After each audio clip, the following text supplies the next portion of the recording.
Last year, I spent just $20,045, even though I live in one of the most expensive cities in the world. That's less than $55 per day, which is why I'm on track to retire before I turn 30 years old, just 8 years after starting my career. And while I might be a little bit on the extreme end of things, I'm hoping that by seeing how I live, you'll understand what it takes to retire in less than a decade. So I'll show you what I spend on all of my biggest expenses, from transportation to food, and what I do with all of the money that I save. But let me start with how I save the most money. I went to a college in a town of just 35,000 people.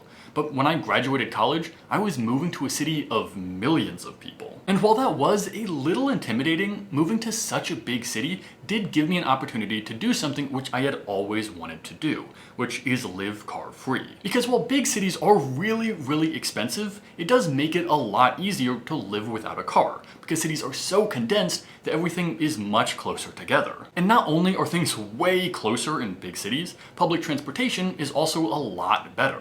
But even moving to a really big city and even moving to a city with better public transportation, I still knew I had to be very careful about where I chose to live if I truly wanted to go completely car-free. For me, I knew there were 3 places that I was going to go every single week. So if I wanted to live car-free, I knew I had to get to these places either by walking, by biking, or by using public transportation. The first thing is my office, because my job is not 100% remote. I don't have to come in 5 days a week, but I knew this was probably going to be the place that I went to most frequently. So I wanted to be really close to my office, or at least have some method to get there very easily. Second up was a grocery store, because I do not want to haul groceries 10 miles back to my apartment. And third was a gym. I go to the gym almost every single day, so I wanted to be close to a gym. And ideally, I didn't want to have to take public transport to get there, because I get really sweaty. So with these 3 requirements in mind, I could really focus my search on just a couple of areas that I knew were going to be walking, biking, or public transportation distance to my office, a grocery store, and a gym. And luckily, I was able to find a place that meets all of those requirements. I'm a little less than 2 miles to my office, which is a little far for a walk, but it's a super easy bike ride. My commute is probably a lot shorter than most of my coworkers, even though they have cars. I'm also just a block away from a Trader Joe's, which is the grocery store I go to. I would have liked to be next to a cheaper grocery store, and there is a cheaper grocery store about 2 miles down the road. But the savings from a cheaper grocery store just weren't worth it if it meant I had to buy a car. So I end up shopping at Trader Joe's. I'm also really close to a gym, so I can just walk here every night that I go. And what's even better is I'm also right next to a bus stop. So when I do want to go somewhere else, or if I want to go into the city and get up to a metro stop, I can just hop on the bus and be there in a couple of minutes. So every time I talk about living car-free, there's somebody in the comments who says that, well, I can't live car-free because I have to drive to work, or I have to drive here, or I have to do that. But the reason that so many people think it's impossible to go car-free is because they didn't plan for it in advance. I didn't move here and then try to go car-free. I picked the place I was going to move so that I could live car-free. It's really not as hard as a lot of people think it is if you plan beforehand. And to give you a sense of just how important this is, the average person in the US spends over $9,000 per year on transportation, and the average family spends over $17,000. But I spend almost nothing. Last year, I spent $1,017 on transportation, and 80% of that was just on plane trips. This is most people's second biggest expense, but it's completely optional. But in choosing to live car-free, I did have to make another extremely important decision, which is where I live. And these decisions go together because how much money you spend on transportation depends on how close you live to all of the places that you go. But housing is an even more important decision, because this is where most people spend the most money. And when I graduated college, I knew that I was moving to an extremely expensive place. Average rent for where my office is located is about $3,500 per month. And if you really want to, you can spend a lot more money than that. Here's the apartment building that's right next to my office. And 2-bedroom, 2-bathroom apartments are going for over $4,000 a month. And if I really wanted to, I could have afforded to rent out one of these apartments. But I already knew before I started my career that I wanted to spend as little money as possible and save as much money as possible. And that wasn't going to happen if I was dropping $50,000 per year just on a place to live. And something I've realized is that people sometimes assume that just because everyone else does something, that's the only option. But that's often not the case. Because, for example, even though the average rent for this area was over $3,000 per month, I was pretty sure that's because most people's priorities was living in a really nice apartment, and their priorities were not saving as much money as possible. So I was pretty sure that if I really looked hard, I could find something for a lot less than that. And this is true. There are way cheaper options than that. But even so, I was having trouble finding something for less than $1,700 per month that was within walking and biking distance to all the places I wanted to go. But I was just leaving college, and in college, everybody lived with roommates. So when I graduated, I figured it made a whole lot of sense to just keep living with roommates. Now, you won't find rooms for rent on the really big apartment shopping sites like apartments.com. But I hopped over to Craigslist, and all of a sudden, I was finding rooms for rent for less than $1,000 per month. And compared to college, I don't even have to share a bedroom or a bathroom with somebody, so this seemed like a pretty sweet deal to me. All I have to share is a kitchen and a refrigerator, which is almost never a problem. So let's put this into perspective. One option is to spend $4,000 per month and rent a super nice apartment just like everyone else does. Or the other option is to rent out a nice room for $900 a month plus utilities. That's pretty much the easiest decision that I have ever made. Compared to just the average rent for the area I live, I'm saving over $20,000 per year. This makes an absolutely massive difference on how fast I'll be able to reach financial freedom. You just can't save a lot of money if you're burning half of your income on a place to live. So between housing and transportation, the two biggest expenses for most people, I'm only spending about $13,000 per year. That's just $35.60 per day. But there is one more really big expense, and that is food. And I actually do spend more on food than I would like to. As I mentioned earlier, I do have to shop at a more expensive grocery store than I could, just because that's the closest option.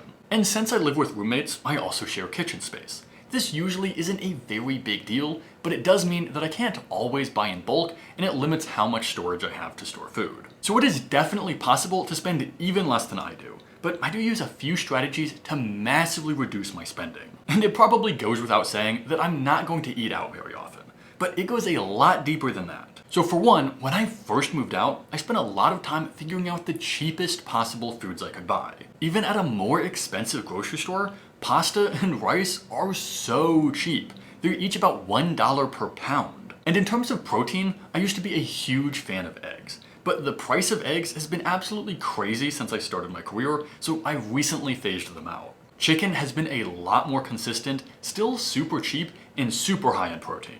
And luckily, I love chicken and rice, and it is super easy to make. And whenever I want a snack, peanuts and raisins are my absolute go-to. I also have the superpower of not being bothered by eating the same thing every day. And not only is this a massive money saver, it also saves me a ton of time.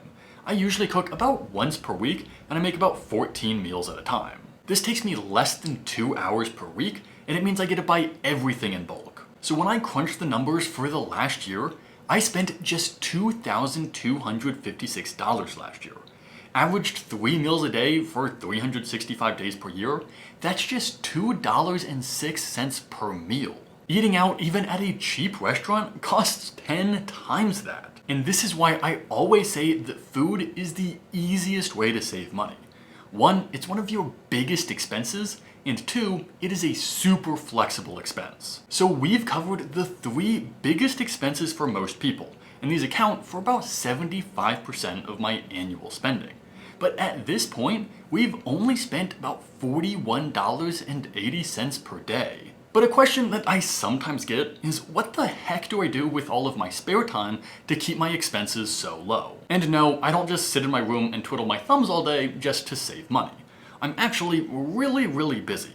So let me walk you through some of the things that I do. And by the way, if you want more detail, you can see a complete breakdown of all of my expenses and my income if you click on the top link in the video description. The first thing I do is this YouTube channel, and this probably takes a lot more time than you would think. I probably spend around 10 to 15 hours per week working on new YouTube videos and writing my newsletter. Which, if you haven't joined, you totally should. And honestly, as time consuming as this is, I wish I could spend even more time on this. But the point is, I spend a lot of time on this channel and on related projects. And while that isn't free, at least it doesn't cost a lot. And last year, I started earning ad revenue too, which can at least partially offset costs. Although, in reality, I'll probably put all of that money towards finally hiring an editor. So I'll probably keep losing money. But moving on, last year, I also made the questionable decision to start a master's degree on top of this YouTube channel and working full time. This also takes a lot of time.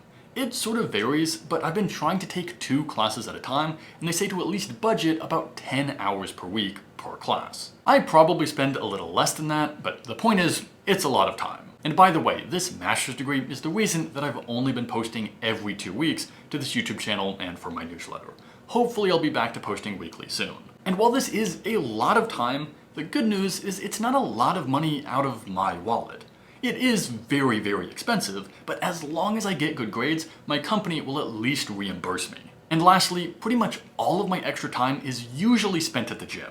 This is something that I don't talk about that often because it's a little unique to me. But after I graduated college, I decided to pick up kickboxing. This is actually a pretty big expense for me, but it's where I spend a ton of my time, it's where I've made pretty much all of my friends, and it's something I can really only do, or at least only compete in, while I'm in my 20s. So it's a big cost, but oh well. Everybody makes their trade-offs, and this is one that I made.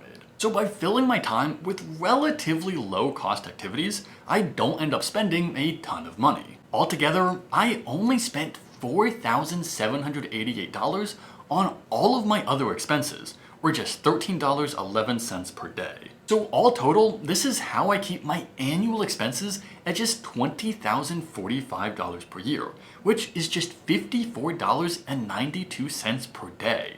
And again, click the top link in the description for a more detailed breakdown. And I just want to point out something super important here. Even if I only made $15 an hour, and assuming I worked an 8-hour day, that's $120. $15 an hour is just minimum wage in a lot of places, but it's still more than twice as much money as I spend in a day. You don't have to earn a super high income to save a lot of money. But here's the thing. I do not make these YouTube videos to tell you that you should live like me. Especially in the US, I know I'm sort of on the extreme end of things. Now, that is worth it to me because I'm trying to reach financial freedom as fast as I can. And I do hope that some of you are inspired to be super frugal too, the same way that I was inspired when I first discovered the financial freedom movement. But it's not all or nothing. You can use the exact same principles that I talked about in this video to save a lot more money and reach your financial goals. Your options are not financial freedom by 30 or financial freedom at 70. There's a big in between. And here's the thing. You'll obviously reach financial freedom a lot faster if you earn a ton of money and are extremely frugal. But the truth is that somebody could earn much less money than I do and spend a lot more money than I do and still reach financial freedom before turning 40. And I explained how in this video right here. If you want to retire early without being extreme, watch that video next.